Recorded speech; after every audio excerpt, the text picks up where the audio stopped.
Le conflit en cours en Ukraine a pris une nouvelle tournure alors que les forces russes poursuivent leur progression incessante sur plusieurs fronts, pressant les positions ukrainiennes dans diverses régions.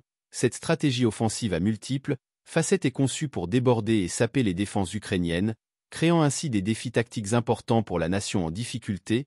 Les troupes russes s'étendent méthodiquement vers les fortifications ukrainiennes, employant des manœuvres de flanc pour déstabiliser et encercler les positions défensives clés. Cette approche est évidente dans leurs attaques simultanées depuis les directions nord et sud, une stratégie visant à maximiser la pression et à obtenir un avantage décisif sur les forces ukrainiennes. Dans le secteur nord-est, les forces russes avancent vers Novakhinova, une démarche qui pourrait étendre davantage les défenses ukrainiennes et compliquer leur planification stratégique.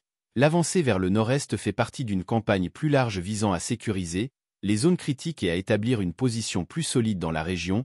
De plus, les Russes visent la capture de Constantina. Sécuriser cet emplacement exercerait non seulement une pression supplémentaire sur les positions ukrainiennes au nord, mais renforcerait également le contrôle russe sur des points stratégiques, ouvrant potentiellement la voie à de nouvelles avancées. L'analyse de ces évolutions fait ressortir plusieurs idées essentielles. Premièrement, la stratégie russe consistant à avancer dans plusieurs directions témoigne d'une compréhension sophistiquée de la guerre moderne. En attaquant simultanément depuis le nord et le sud, les forces russes peuvent créer plusieurs fronts, obligeant l'armée ukrainienne à répartir ses ressources. Cette tactique augmente non seulement la probabilité de percer les défenses, mais diminue également la capacité des forces ukrainiennes à lancer des contre-attaques efficaces. Deuxièmement, l'accent mis sur les manœuvres de flanc souligne l'importance de la mobilité et de la flexibilité dans le conflit actuel.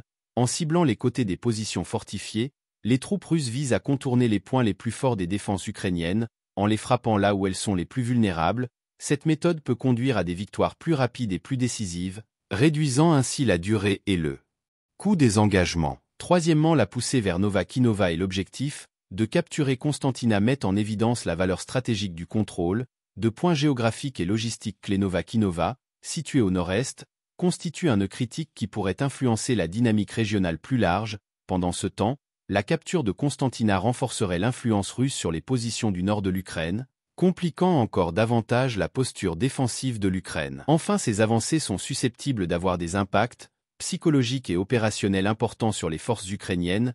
La pression continue provenant de plusieurs directions peut éroder le moral et mettre à rude épreuve les structures de commandement, rendant plus difficile une défense coordonnée. L'incertitude et l'imprévisibilité introduites par les tactiques russes ajoutent au fardeau psychologique des soldats ukrainiens, affectant leur efficacité globale au combat.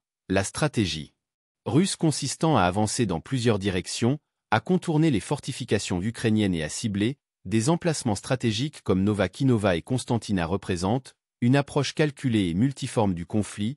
À mesure que la situation évolue, le succès de ces manœuvres jouera un rôle crucial dans la détermination de la trajectoire future de la guerre, avec de profondes implications à la fois sur l'équilibre des pouvoirs régionaux et sur le paysage géopolitique plus large.